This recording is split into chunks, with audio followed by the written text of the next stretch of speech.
नमस्कार। आज हम यजुर्वेद की दुनिया को थोड़ा गहराई से समझने की कोशिश कर रहे हैं। हमारे पास जो भी स्रोत हैं वो बताते हैं कि ये सिर्फ कोई पूजा पाठ की किताब नहीं है। हाँ बिल्कुल, इसमें तो कर्म कांड है, गणित है और काफी गहरा दर्शन भी है। एक तरह का संगम है। हाँ, तो हम इसी में से कुछ सबसे दिलचस्प बातें और जो मुख्य विचार हैं उन्हें निकालने की कोशिश करेंगे। देखिए, यजुर्वेद का मतलब ही है यज्ञ का वेद। इसका जो खास काम है वो है यज्ञ करने वाले पुरोहितों को सही सूत्र यानी यजुस देना। अच्छा। ये ऋग्वेद के भजनों या सामवेद के संगीत जैसा नहीं है, ये थोड़ा अलग है। मतलब ज्यादा प्रैक्टिकल, प्रक्रिया पे ध्यान देने वाला। हाँ बिल्कुल, एकदम अमलिया उन्मुख, मतलब प्रक्रिया पर जोर। और ये दो मुख्य हिस्सों या धाराओं में बटा है। हाँ, वो शुक्ल और कृष्ण। जी, एक है शुक्ल यजुर्वेद मतलब सफेद, इसमें मंत्र साफ साफ अलग हैं और इसका अपना ब्राह्मण ग्रंथ है, शतपथ ब्राह्मण। अच्छा। दूसरा है कृष्ण यजुर्वेद यानी काला, इसमें थोड़ी मिलावट है गद्दे और पद्दे की। मतलब मंत्रों के साथ ही उनकी व्याख्या या जो गद्दे भाग है वो भी साथ में ही है। हाँ बिल्कुल भाई। अच्छा, इस शुक्ल यजुर्वेद के बनने की एक कहानी बड़ी मशहूर है। हाँ, वो याज्ञवल्क्य वाली। वही, कहते हैं ऋषि याज्ञवल्क्य और उनके गुरु थे वैशंपायन, उनमें कुछ मतभेद हो गया। तो याज्ञवल्क्य ने गुरु से सीखा हुआ ज्ञान उगल दिया, मतलब त्याग दिया। अच्छा, फिर? और कहते हैं उसे तीतर पक्षियों ने चुन लिया और उसी से कृष्ण यजुर्वेद की 33 शाखा बनी। अरे वाह, ये तो दिलचस्प है ना?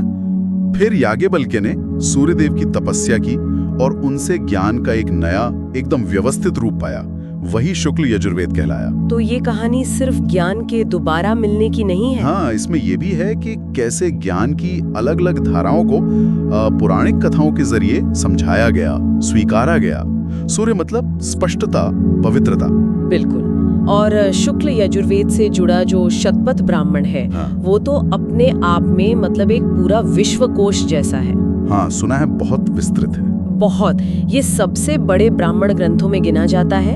इसमें सिर्फ यज्ञों का वर्णन नहीं है, जैसे अग्निहोत्र। हाँ, वो जो रोज सुबह शाम आग जलाते हैं। वही, सूर्योदय और सूर्यास्त पर। या फिर अश्वमेध यज्ञ जो राजा अपनी ताकत दिखाने के लिए करते थे, या राजसूई, राज्याभिषेक वाला। पर इनके अलावा भी इसमें ब्रह्मांड कैसे बना, खगोल विज्ञान और वो दार्शनिक विचार भी हैं जिन्होंने आगे चलकर उपनिषदों को प्रभावित किया। तो मतलब कर्मकांड, विज्ञान, अध्यात्म सब जुड़ा हुआ था। हाँ, यही इसकी खास बात है। ये दिखाता है कि उस समय ये चीजें अलग अलग नहीं थीं। अच्छा, यज्ञों की बात चली रही है तो उनकी वेदियों का गणित वो तो कमाल का था। हाँ, शुल्ब सूत्र। हाँ, ये सिर्फ ईंटें जमाना नहीं था, इसमें शुद्ध वैदिक ज्यामिति लगती थी। हर वेदी का एक खास आकार, अनुपात। हाँ, कभी बाज जैसा, कभी कछुए जैसा। और सबसे हैरत की बात क्या है, क्या? इसमें उन सिद्धांतों का इस्तेमाल होता था जिन्हें हम आज पाइथागोरस प्रमेय के नाम से जानते हैं। वो भी यूनानियों से सदियों पहले। ये बात तो सच में चौंकाने वाली है ना? ये सारा ज्ञान शुल्ब सूत्रों में है जो यजुर्वेद से ही जुड़े हैं। और अगर हम इसे थोड़ा और गहराई से देखें तो ये सिर्फ आकार नहीं थे, ये एक तरह से ब्रह्मांड के नक्शे थे जमीन पर। ब्रह्मांड के नक्शे? जी। कैसे?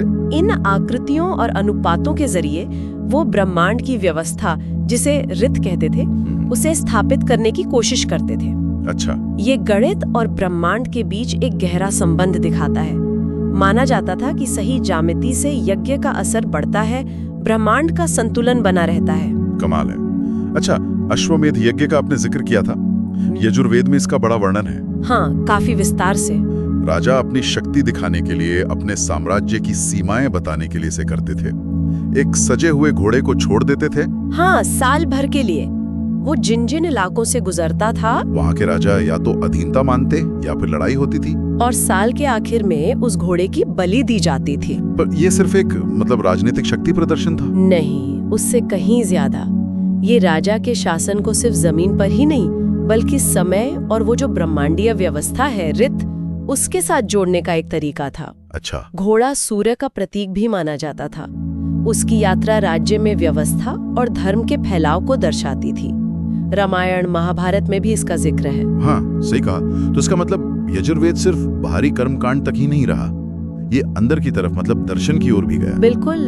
और इसका सबसे अच्छा उदाहरण है ईशोपनिषद। हाँ, वो तो शुक्ल यजुर्वेद का आखिरी अध्याय है ना। छोटा सा है पर बहुत गहरा। बहुत गहरा। और जो बात इसे खास बनाती है वो ये है कि कैसे एक वेद जो मुख्य रूप से यज्ञ और कर्म कांड पर था, वो अपने अंत में इतने गहरे दार्शनिक विचारों पर पहुंचता है। जैसे त्याग, वैराग्य, आत्मा और परमात्मा की एकता, कर्म करते हुए भी उसमें लिप्त न होना, वो संतुलन। यानी कर्म कांड और ज्ञान को अलग अलग नहीं माना। हाँ, शायद एक ही रास्ते के दो पड़ाव माना।